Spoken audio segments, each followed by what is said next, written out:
Hey everybody, welcome to this free edition of our Trader User Group Weekly Roundup for the trading week ending October 15th, 2021. I'm Preston Brent. Thanks for tuning in, everybody. This week's theme is running with the bulls. Clearly, we've had back-to-back strong bullish weeks for pretty much all U.S. indexes. Russell had a down week the prior week, but had a strong week this week. Let's take a look at where we are and where we possibly could go from here. We'll start off with the index performance. As you can see, everybody finished in the green this past week. Everybody year to date, double digits, strong growth, strong returns. Best performing weekly sector this week, materials. It's no surprise with inflation running rampant that we got strong returns in commodity markets, which generally is reflected a lot in the material sector. The worst sector is communication services, finished about 82 bips to the downside. Annual sector performance, you can see energy still leading the way annually, 56% return for the year. Oil and gas is just through the roof. Staples bringing up the rear, but still in the green at 6.9%. Now looking in the upper right-hand corner, you can see the forward PE ratio for the next projected earnings period, or the next 12 months, is 21.87. All right, that's still fairly stretched. The dividend yield closed out the week at 1.38%. 10-year Treasury came in at 1.576%. So it's still higher than the S&P dividend yield by about 19 bips, almost 20 bips, right? Basis points. And you can see the earnings yield for the S&P is coming in at 4.5%, almost 4.6%. And that's arrived at by dividing the projected final 2021 earnings per share of the S&P of 204 by the closing price on Friday of 44.65, giving you a projected earnings yield. And you can see the S&P yield over the 10-year Treasury is just slightly under 3%. So that still drives money into the equity markets. There's so much liquidity out there. It's really hard to keep a market down, right? Keep in mind, I had forecasted anywhere from a 5 to a 10% move lower. We got about 6.2% roughly in the SPX. Nasdaq a little bit more than that. So it's kind of in line with what I said. Since the March 23rd lows of last year, the SPX has had about 7 dips more than 5%. The average is 7.2%. And the last time we had a correction was last September, a little over a year ago, okay, since the COVID lows in March 23rd, 2020. You can see the current VIX closed out the week at 16.30.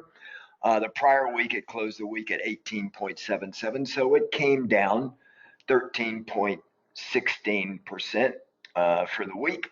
So all in all, it's been a fairly strong week with markets just moving higher. We're seeing a continued climb in global oil prices. All right, they hit its highest level in over 3 years. Still got supply chain issues. They're grabbing headline news. A lot of warnings from retailers struggling to keep product on their shelves ahead of the major holiday season coming up. And we're seeing the Delta variant kind of pulling back a little bit, so that's helping ease some of the price concerns. And we saw Thursday the S&P had its biggest daily gain since March of this year. So we're getting some positive news out, but by the same token, we're seeing supply pressures, inflation, fairly still strong. Labor Department reported core CPI data had risen 4% for the year ending September. All right, that's above the Fed's long-term 2% inflation target. In fact, 100% above, by the way. So we're getting strong consumer inflationary prices, and the PPI at the wholesale level, producer price index, it rose 50 basis points for the month, 8.6% for the year. Okay, so we've got a lot of inflation out there, which could push the Feds to move up their interest rate liftoff. But right now, the Feds are committed to not raising rates next year. But we'll see. If they do move that up, it will be reflected in new valuations, and they'll drive the markets down. Okay, so just understand that. We also got the release of the minutes from the Fed's September FOMC policy meeting. It kind of revealed that officials believe that the current economic conditions still justify it, as I said, keeping short-term rates at or near zero for the next year and a half or so, taking us into 2023. I think inflation is going to prove more sticky than transitory, although supply chains are adding to the rise in inflation. But there's a big part of it, like labor wage growth, that's more sticky. It's hard to pull back rate hikes or salary hikes when you need to. So that's going to be reflected in consumer pricing of goods and things like that. We're also seeing the U.S. Treasury yield curve flatten a little bit most of the week. And basically that happened because we're getting the short-term yields. They're going a little bit higher on growing expectations. The Feds may have to be or forced to deliver a quicker policy response to combat inflation, right? But meanwhile, the concerns over the economic outlook continue to raise longer-term yields. All right, so that's caused a little bit of a flattening of the yield curve, which tends to push banks down just a little bit. And we had earnings, Q3 earnings kickoff this week, very strong for banks. For our members this Sunday evening at our weekly market watch, I'll go into a lot more detail on the earnings per share by sector, and which sectors are looking to be stronger, which are a little bit weaker. So we'll have a little bit more in-depth look at that. Meanwhile, if we come over and we look at our European buddies and just kind of see what's going on over here across the pond, you can see in Europe, but everybody in Europe was in the green, from the Euro stocks, the 50 largest companies across Europe, the FTSE, the London index, CAC 40, the French, the DAX, the German index, all up very nice for the week. Year to date, again, they're double digit as well, okay? Very strong week across Europe. We're seeing industrial production in the Eurozone. It fell a little bit in August because they're having supply chain bottlenecks as well. They're affected more by exports than the US are, primarily out of Germany. Output from factories, mines, utilities, they all fell a little bit in July across Europe. And then over in the UK, we're seeing GDP in August. It grew at 40 basis points month over month, while their headline unemployment fell to 4.5%. Okay. Now over in Germany, which is the one we tend to follow more because that drives most of the European economy, not including the UK. They slashed their forecast for economic growth in 2021 to 2.4% from their previous estimate of 3.7. So they've dropped their GDP growth in Germany from 3.7 to 2.4. That is a big adjustment, primarily because of supply chain bottlenecks, because Germany exports a lot of automobiles and other things to China and the US. And supply chains are just crimping their ability to put cars out. And if any of you went out to buy a new car, you know what I'm talking about, okay, here in the US. That's why the used car market is up so high, which also, by the way, affects the CPI data. Used cars and rent drive a big part of the consumer price inflationary data. Okay. So, however, Germany kind of took their reduction in GDP for this year and pushed it all out to 2022. So they're saying as soon as these supply chains ease up, they've raised their growth in 2022 from 3.9% to 4.8%. So they tax all of their growth into 2022. All of these assumptions, folks, over in Europe and here in the US are based on easing supply chains. If these supply chains stay tight, we're going to see a revisit and lower valuations and the markets pull back a little bit, okay? Now, if we look at the European markets, the Nikkei, China, and Hang Seng, which is Hong Kong, you can see the Nikkei had a very strong week, up 3.64%. In fact, it had the strongest week of some of the majors that we follow. Year to date, it's up 5.92%. The government of Japan kind of retained its overall assessment for their economy as continuing to grow, and they're supporting it with a lot of stimulus. So that's why their market is still solid in the green. Over in China, investors in China, they've kind of been spooked by the energy crisis, cost of oil, gas. They're having to close manufacturing plants sooner, not keep them on as long. That's adding to supply chain worries. On top of that, oil and natural gas prices over in China have kind of moved to multi-year highs. So that is a big problem for China because they are a net energy importer, buying oil from OPEC and other nations, nat gas also. So that's affecting their manufacturing industry. And if that's not enough, we're seeing their debt issues in the real estate market because most Chinese, unlike the US, over 50% of the Chinese over there have most of their assets tied up in their real estate or in their property. And if that, they're already down 20 to 30%, depending on which region of China you're looking at, real estate wise. So that's going to affect China. We're all watching it to see if there's going to be any kind of potential contagion effect, but I don't see any at this time. Okay. So that's a little bit about what we've got over there. We did see the PPI data in China jump to 10.7% in September. All right, that's the biggest rise in their inflationary data since their government really started compiling the data in 1996. So inflation is everywhere. Okay, and that's something that we got to watch out for big time. So let's go take a look at the charts. There's a lot of underlying currents going on in the markets right now. And the reason why the markets are a little bit more bullish than bearish right now, near term, is because there's so much liquidity in the markets. The Feds are really propping the market up. Now, the Feds are going to start their tapering probably in November, and they've got 120 billion a month that they've been putting into the economy since March of 2020, okay, with the COVID crash.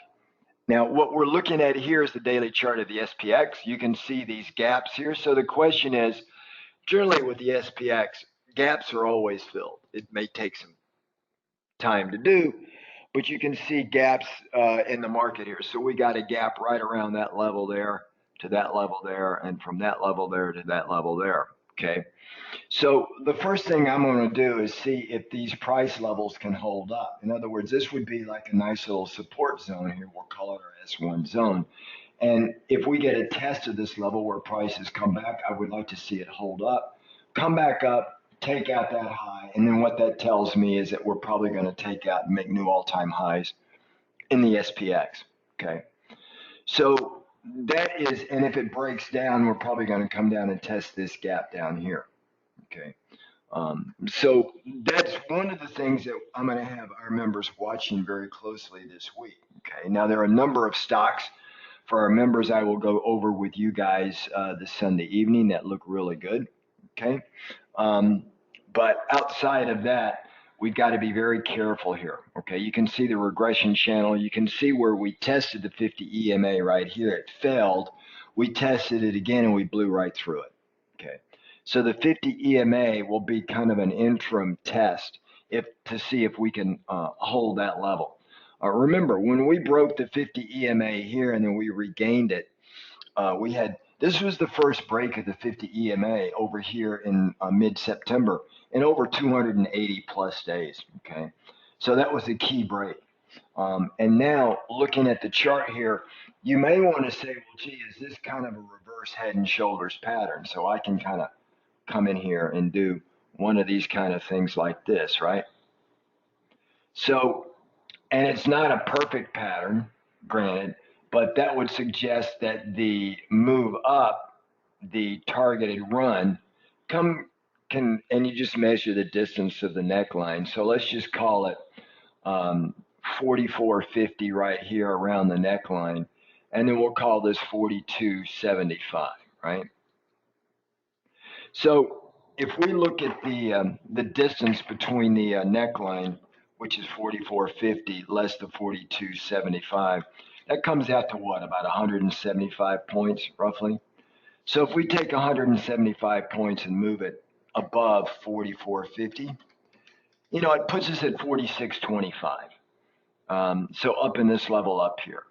And notice that a lot of year-end forecasts, Barron's does a fall and a spring, or they do 2 surveys a year. And their recent survey, we're seeing price targets by a lot of analysts anywhere from 4,600 to 4,700. Okay, so the bulls are in the 46 to 4,700 camp, which should put us right in line with this projected target here on this daily reverse head and shoulders.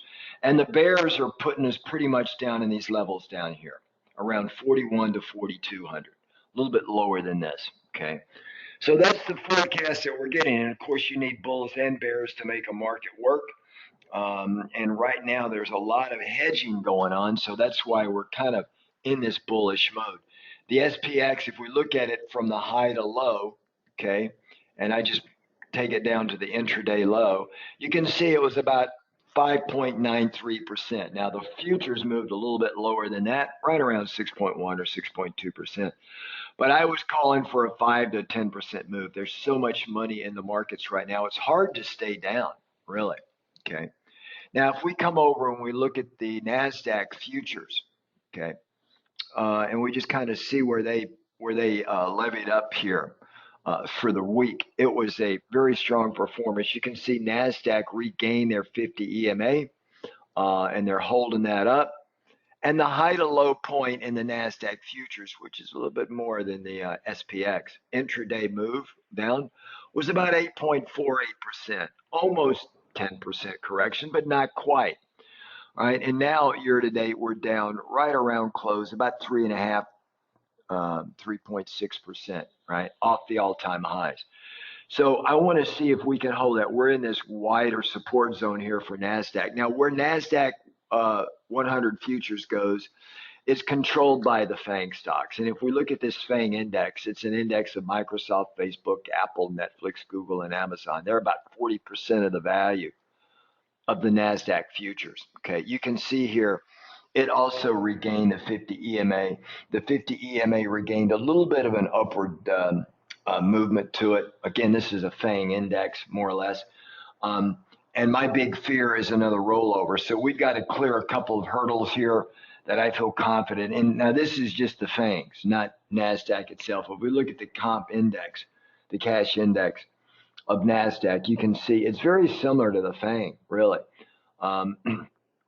We regained the 50 EMA in NASDAQ as well as we did the E-minis, and the E-mini S&P. If we look at the Dow, the Dow had really two strong back-to-back days, and you could see the Dow also regained the 50 EMA, looking nicely, and it took out a lot of highs. So to me, the Dow looks the strongest near term based on the momentum, okay? And these are the futures, and you can see in the volume moving up. The purple line is actually moving below the blue line. So this is on weaker volume that it moves up. That tells me that we can expect a little bit of a settling in of price. Now, we had a strong finish to the week because we had a lot of the major money center banks report, and they did very well, okay? Not outstanding, but very well, enough to take some of the fear out of the markets. But we're going to have a lot of earnings coming up in the next couple of weeks. Next week, I think we got about 80 companies out of the S&P reporting. And then the week after that, we're going to start to get some of the FANG stocks reporting. We're going to see how that's going to shape itself up. And of course, if we look at the rut, you can see the rut. It actually pulled back a little bit on Friday, okay? We're basically in a nowhere land for the Russell. If I take it out almost for the full year, the last all-time high in the Russell, the small cap index, the highs were made in March 15th of this year, all right? And then since then, we've just been tracking this shaded zone. Up near the peak, we want to sell. Down near the low, we want to buy. And this has just been the kind of the trade for the year, right? So this is kind of where we're sitting on the rut. We're getting up near this level here. If we do pull back, then I would expect the rut to come back down and test this 2200 level, kind of where we're sitting right now, okay? Now, if we look over here, let me scroll down a little bit more. And if we take a look at volatility, notice we're still in a choppy market zone in the VIX.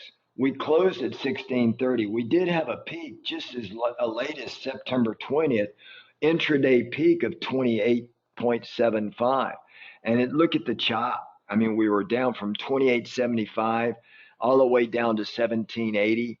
back up to 25, and now we're back down to 1630. So again, we're in a very choppy market right now, and everything can turn very quickly depending on where the earnings come in and the words that we get out of the Fed. Okay, we get the Fed beige book out middle of this week for the U.S. That pretty much breaks out where each of the 12 Federal Reserve zones across the country have been performing. The better ones, the ones that aren't, we're going to see trends and things like that. Typically, that can move the market if we get surprises out of it. We're going to see how that shakes itself out. And in another couple of weeks, we're going to get the first pass of GDP for the end of the quarter, in November. Actually, we get the final pass of Q3 and the first pass of or Q4. So these things are going to be also potentially rocking the market, but not just yet. And keep in mind, the Feds do not meet this month. The next Fed meeting is going to be the first full week in November. All right, so we're going to be looking probably another 2.5, 3 weeks away as we're winding down earnings. And the Feds are on record. The market's expect them to come out and announce the tapering will start probably the end of November or no later than December. So that is fairly well priced into the active markets right now. If we look at the bond market, you can see the bonds are down a little bit here. Again, what I've been saying ever since the bonds got up to this level here, I'm more of a short the bond market, not go long. And this up here was perfect trades for TLT puts, as I instructed with our members. These have been really good trades. Or to me, an easier way to play it is just shorting the bond market or playing the futures, the options on the futures in the bond market to the downside. Okay, been a pretty good trade for us. Looking at the currencies here, if we just shape it up and how the week fared, the dollar right here at these levels, you can see we made new intraday highs in the dollar right over here. But as I said, I like the dollar to the downside. I think over time, you're going to see the dollar slowly dribble back down again. Okay. We got this 3, 4, 5 pattern, so that kind of sets up for an ABC kind of counter correction move to this move here. And then I think the next bigger structural move is going to be to the downside in the dollar. Okay. As interest rates start to take hold. And speaking of interest rates, if we look at the 30-year let's look at the 10-year, which kind of drives the mortgage interest rates. You can see really off the lows that were made this August, we've just slowly been moving higher. And in this case right here, a little bit faster. The correlation between a rise in interest rates and a fall in technology has been around 60%, right? Which basically means that it's got a fairly good correlation. When interest rates go up, technology sector goes down. Now, don't just use that as a sacrosanct kind of thing, because we've seen interest rates move up and technology move up. But recently, when interest rates move higher or they have a strong day up, it tends to dampen performance in the technology sector. Okay. And then, of course, if we come down here and look at the metals market, gold had a strong down day on Friday. Okay. It gave up a lot of the gain that it had over a Wednesday and Thursday of the week. I've said gold is almost a non-trade for a year or so. I think longer term it's going to move higher, but near term it's not. But my favorite trade, if you're going to do precious metals, you probably want to be long silver rather than gold. You can see silver is finding a hold in this support area. And if you look at it, it's a key area, right? If you can see, if this breaks, we're going to come down to about 1892. But I do believe this is going to hold, and it may fluctuate around this area. It's a good area to dip your toe in the water with SLV stock, or you can just come in here and use the options market and play it also. I think longer term, silver is going to go higher. Our home run trade continues to be copper. Back over here right after the pandemic. Gave us the lows. We jumped into copper big time. It's a big global growth kind of commodity, and you can just see it's ridden this upsloping trend line perfectly. We had our first break really in June or August of 2021 from getting into it in April of 2020. Just a long run in copper. And then notice once we had the break, we had the required retest, failure, retest, fail, and now we move back up again. Copper is just longer term. For every EV vehicle, it uses 40% more copper than a gas-powered vehicle. And we all know what's coming over the next 2 or 3 decades with EVs, the electric vehicles. It's going to get more and more. And you can't just open a new copper mine. So it's going to put upward pressure on copper, pretty much like it's doing with lithium. Okay, be careful chasing these trades because they do tend to fluctuate and pull back, as you saw with copper here. It got out of control here. It's pulling back, and then I think copper is going to eventually take out that peak right there. And if I had to design it, I wouldn't just say it's a intraday peak. I would probably kind of characterize it like that. So I do believe it's going to kind of chop around here for a while, but then gradually it's going to move up into the 5 handle and then up into 6 over the next year or two. It's just copper's going to go, okay? And it's no other place for it to play. And if we look at oil right now. I mean, it's continuing. I'm continuing to raise the bar in oil. It's at 82.66. This is an impulse move by Elliott wave nomenclature, which means it's a 3-leg, right? And the projection of the 3-leg has oil coming all the way up into the high 90s, even to the 100. I don't think we will get there. I do believe we're going to move up into the low 90s this year, going into early next year. It's going to force OPEC to probably increase production. Sippy Cup Joe is already asking, believe it or not, I can't even believe he's got the chutzpah to ask the oil and gas industry to pump more oil here after what he did once he came into office. A lot of this is just some of his policies. We used to be a net oil exporter. Now we're bringing oil in. We're buying actually from Russia and OPEC, which blows my mind. That's just so nonsensical to me. But anyway, it's just the nature of the way we're running right now. So I do see oil coming back and testing the prior peak over here. But we've got this nice run, right? And if I were to regression line channel this thing right here from the low to the high, you can see that we've just been running towards the upper band of this regression channel, all right? And it's a 0.95 channel. This downward channel is 0.84, which means the lower the number, the more volatile that move. The higher the number, the more controlled the move. So it's 0.95. That just basically means it's fairly steady how it's been running higher, okay? I do believe we're going to come in and challenge the lower part of this channel, but near term, it's just all bullish, right, for oil. Nat gas is another one that I talked about for our members. It's doing kind of what I said up in this level here. I said just do some shorts. There is no divergence, so that does suggest any pullback. It's going to want to go higher. And if winter is a very cold winter, colder than normal, we can be well over 6.5 or 7 in nat gas. And it's hard to predict this, and nat gas is very volatile. So in some instances, you've got to play momentum in nat gas to the short term because it's very hard to predict the weather. Hell, experts, meteorologists can't predict the weather and the degree of how cold or how dry or how warm the winter is going to be outside of maybe 1 or 2 days, okay? Try and do it for a couple of weeks is very difficult.